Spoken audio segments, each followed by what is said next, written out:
പത്തരമാറ്റിൻ്റെ പുതിയൊരു എപ്പിസോഡിലേക്ക് എല്ലാവർക്കും സ്വാഗതം. അങ്ങനെ നമ്മളെ ഏഞ്ചലറിയും മൂർത്തീസ് ജ്വല്ലറി ആയിട്ടുള്ള ആ ഒരു കോമ്പറ്റീഷൻ ഉണ്ടായിരുന്നല്ലോ. ആ ഒരു കോമ്പറ്റീഷനിൽ നമ്മളെ നയന വരച്ച ഡിസൈൻ തന്നെയാണ് അവർക്ക് ഇഷ്ടപ്പെട്ട്. അങ്ങനെ നയനയ്ക്ക് തന്നെ ഫസ്റ്റ് കിട്ടുകയൊക്കെ ചെയ്യുന്നുണ്ട്. അപ്പോഴത്തേക്കും നമ്മളെ നാഗേന്ദ്രനാണെങ്കിൽ ഇത് അറിഞ്ഞിട്ടാണെങ്കിൽ ഒട്ടും അങ്ങോട്ട് സഹിക്കാൻ പറ്റുന്നില്ല. കാര്യം ഇപ്പോൾ 2 വട്ടവും നമ്മളെ നാഗേന്ദ്രനാണെങ്കിൽ പരാജയപ്പെടുന്നുണ്ടല്ലോ. ആ ഒരു ഇതിൽ നമ്മളെ നാഗേന്ദ്രൻ പറയുന്നുണ്ട്, എന്തായാലും ഇതിനകത്ത് എന്തോ ഒരു ചതിയും കാര്യങ്ങളും നടന്നിട്ടുണ്ട്. നമ്മൾ മാളവികയ്ക്കാണെങ്കിൽ നമ്മൾ വലിയ ഡിസൈൻസും കാര്യങ്ങളൊക്കെ വരയ്ക്കാനെല്ലാം നമ്മൾ കൊടുത്തതായിരുന്നു എന്നൊക്കെ പറയുന്നുണ്ട് കേട്ടോ. അപ്പോൾ അതിനകത്ത് എന്തൊക്കെ കള്ളത്തരങ്ങളും കാര്യങ്ങളും ഇതിനകത്ത് ചതിയും നടന്നിട്ടുണ്ട്.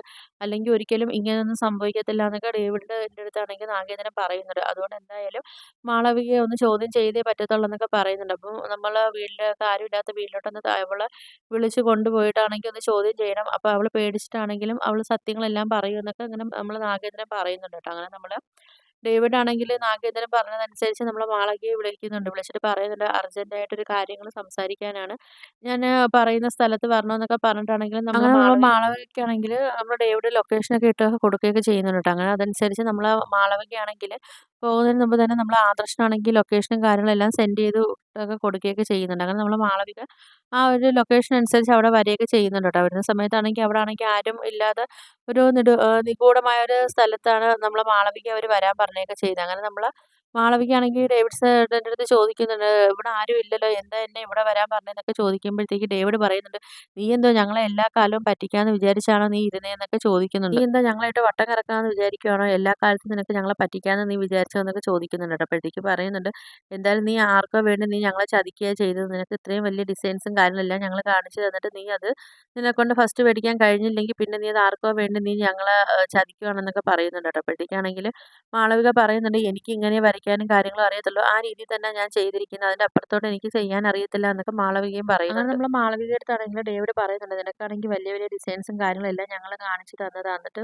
പോലും നീ ഇന്നേ വരെ ഒരിക്കലും ഒരു ഡിസൈനോ കാര്യങ്ങളോ വരയ്ക്കുന്നത് ഞങ്ങൾ കണ്ടിട്ടില്ല. എപ്പോൾ നോക്കിയാലും ലാപ്ടോപ്പിൻ്റെ ഫ്രണ്ടിലാണെങ്കിലും ഒരു പേനയും പേപ്പറുമായിട്ട് പിടിച്ചിരിക്കുന്നത് മാത്രമേ ഞങ്ങൾ കണ്ടിട്ടുള്ളൂ എന്നൊക്കെ നമ്മുടെ ഡേവിഡ് ആണെങ്കിലും മാളവികയുടെ അടുത്ത് പറയുന്നുണ്ട്, നീ മര്യാദയ്ക്ക് സത്യങ്ങൾ പറഞ്ഞു, നീ ഞങ്ങളെ ആർക്കെങ്കിലും ഒറ്റി കൊടുക്കുന്നുണ്ടോ എന്നൊക്കെ ചോദിക്കുന്നുണ്ട്. നീ ആർക്കെങ്കിലും വേണ്ടിയാണ് ഇവിടെ വന്നേന്നൊക്കെ ചോദിക്കുകയൊക്കെ ചെയ്യുന്ന സമയത്ത് നമ്മളെ മാളവികയാണെങ്കിൽ ആ ടെൻഷൻ അടിച്ച് പേടിച്ചൊക്കെ ഇരിക്കുന്നുണ്ട് കേട്ടോ. ആ സമയത്താണെങ്കിൽ നമ്മളെ നാഗേന്ദ്രൻ്റെ കൂടെ അങ്ങോട്ട് വരുന്നുണ്ട്. വന്നിട്ടാണെങ്കിൽ പറയുന്നുണ്ട്, എൻ്റെ ശത്രുക്കൾ മരിക്കാറാവുന്ന സമയത്ത് മാത്രമേ ഞാൻ ഇങ്ങോട്ട് എത്തത്തുള്ളൂ, അവർക്ക് മുമ്പിൽ എത്തത്തുള്ളൂ എന്നൊക്കെ പറയുന്നുണ്ട്. എന്നിട്ട് പറയുന്നുണ്ട്, ആദർശ് അന്വേഷിക്കുന്ന ജ്വല്ലറിയുടെ ഓണർ ഞാനാണ് എന്നൊക്കെ പറയുന്നുണ്ട് കേട്ടോ നമ്മളെ നാഗേന്ദ്രനാണെങ്കിൽ.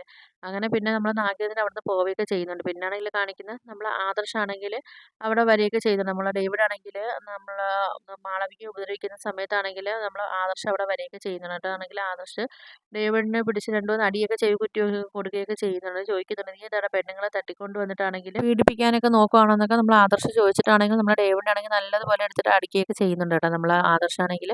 എന്നിട്ട് ആദർശ് പറയുന്നുണ്ട്, നീയൊക്കെ വിചാരിച്ച് വെച്ചിരിക്കുന്നത് സത്യം തന്നെ, നിൻ്റെയൊക്കെ തറ പറ്റിക്കാൻ വേണ്ടി തന്നെ ഞങ്ങൾ ഈ മാളവികയെ ഞങ്ങൾ സഹായം തേടി എന്നൊക്കെ പറയുന്നുണ്ട്. അങ്ങനെ തന്നെ നിങ്ങളെ മാളവിക നിൻ്റെ അടുത്തൊക്കെ വന്ന് ജോയിൻ ചെയ്തെന്നൊക്കെ പറയുന്നുണ്ട് കേട്ടോ. ആ സമയത്ത് നമ്മൾ മാളവികയും പറയുന്നുണ്ട്, അതേ നിന്നെയൊക്കെ എങ്ങനെയെല്ലാം നശിപ്പിക്കാൻ നോക്കാവോ അങ്ങനെയൊക്കെ നശിപ്പിക്കാൻ വേണ്ടി തന്നെ ഞാനും അവിടെ വന്നത്. അതുകൊണ്ട് എന്നെക്കൊണ്ട് ചെയ്യാൻ പറ്റുന്നതെല്ലാം ഞാൻ ചെയ്തിട്ടുണ്ട്. ഇനിയും എന്നെക്കൊണ്ട് ചെയ്യാൻ പറ്റുന്നതൊക്കെ ഞാൻ ചെയ്യുമെന്നൊക്കെ നമ്മളെ മാളവികയും പറയുന്നുണ്ട്. പിന്നെ മാളവിക പറയുന്നുണ്ട്, ഈ ഒരു കാര്യം വെച്ചിട്ട് എന്നെ നിങ്ങൾ ജോലിയിൽ നിന്ന് പിരിച്ചു വിട്ടാലും എനിക്ക് കുഴപ്പമില്ല. എനിക്ക് തരാനുള്ളതെല്ലാം ആദർശ് സാർ എനിക്ക് തന്നിട്ടുണ്ടെന്നൊക്കെ പറയുന്നുണ്ട് കേട്ടോ. അങ്ങനെ നമ്മൾ ആദർശാണെങ്കിൽ നമ്മൾ ആ ഡേവിഡിനെ വീണ്ടും അടിച്ചിട്ടാണെങ്കിൽ എല്ലാ കാര്യങ്ങളും ചോദിക്കുന്നുണ്ട്. ആരാടാ ജ്വല്ലറിയുടെ ഓണറെന്നും ഈ കിങ് കോബ്ര എന്ന് പറയുന്ന ആരാണെന്നൊക്കെ നമ്മൾ ആദർശാണെങ്കിൽ ചോദിക്കുന്നുണ്ടാവും. അങ്ങനെ നമ്മൾ ആദർശിൻ്റെ അടിയും കാര്യങ്ങളൊക്കെ സഹിക്കാൻ വയ്യാതെ ആണെങ്കിൽ നമ്മൾ ഡേവിഡ് ആണെങ്കിൽ എല്ലാ കാര്യങ്ങളൊക്കെ പറയുന്നുണ്ട് കേട്ടോ. നമ്മളെ നാഗേന്ദ്രൻ്റെ പേരും കാര്യങ്ങളൊക്കെ നമ്മൾ പറയുന്നുണ്ട്. അങ്ങനെ നമ്മൾ ആദർശാണെങ്കിലും അവിടുന്ന് മാളവികയും കൂട്ടിക്കൊണ്ട് അങ്ങനെ നമ്മൾ ആദർശാണെങ്കിൽ പിന്നെ നമ്മളെ മാളവികയും കൂട്ടിക്കൊണ്ട് അവിടുന്ന് പോവുകയൊക്കെ ചെയ്യുന്നുണ്ട്. പിന്നെ ആദർശാണെങ്കിൽ നമ്മളെ നാഗേന്ദ്രനെ അന്വേഷിച്ച് ഇറങ്ങുകയൊക്കെ ചെയ്യുന്നുണ്ട് കേട്ടോ. അങ്ങനെ പിന്നെ ആദർശാണെങ്കിൽ നാഗേന്ദ്രൻ്റെ വഴി വെച്ച് കാണുകയൊക്കെ ചെയ്യുന്നുണ്ട്. അതിന് ശേഷം നമ്മൾ ആദർശാണെങ്കിൽ നാഗേന്ദ്രൻ്റെ അടുത്ത് പറയുന്നുണ്ട്, നിന്നെ ഞങ്ങൾക്ക് മനസ്സിലാവത്തില്ലെന്ന് വിചാരിച്ചോ, നീ ആണെങ്കിൽ ജലജ അപ്പച്ചിയുടെ ഭർത്താവല്ലേ എന്നൊക്കെ പറയുന്നുണ്ട് കേട്ടോ. അപ്പോൾ നീ പ്രതികാരം ചെയ്യാൻ വേണ്ടി നീ വന്നതാണോ എന്നൊക്കെ ചോദിക്കുന്നുണ്ട് കേട്ടോ ആദർശാണെങ്കിൽ. എന്നിട്ട് പറയുന്നുണ്ട്, നീയാണല്ലോ ജ്വല്ലറിയുടെ തലപ്പത്തിരിക്കുന്ന ആളെന്നൊക്കെ നമ്മൾ ആദർശ് പറയുന്നുണ്ട് കേട്ടോ. എന്നിട്ട് ആദർശ് പറയുന്നുണ്ട്, ഇനി മേലാ നീ അനന്തപുരിക്കാർ പിറക്കെ എന്തെങ്കിലും ശല്യത്തിനോ ശത്രുതയ്ക്കോ ഇറങ്ങി തിരിച്ചാലെന്നൊക്കെ പറഞ്ഞിട്ട് ആദർശാണെങ്കിൽ നാഗേന്ദ്രൻ്റെ ചെവി കുറ്റിക്കുമൊക്കെ 2 പൊട്ടിക്കുകയൊക്കെ ചെയ്യുന്നുണ്ട് കേട്ടോ. അപ്പോൾ ആ പ്രതീക്ഷിക്കാതെ കിട്ടിയ ഒരു ആദർശൻ്റെ ആ ഒരു സ്വഭാവമാറ്റം കണ്ടിട്ടാണെങ്കിൽ നമ്മൾ നാഗേന്ദ്രനാണെങ്കിൽ നെറ്റി ഷോക്കായിട്ടൊക്കെ നമ്മൾ നാഗേന്ദ്രൻ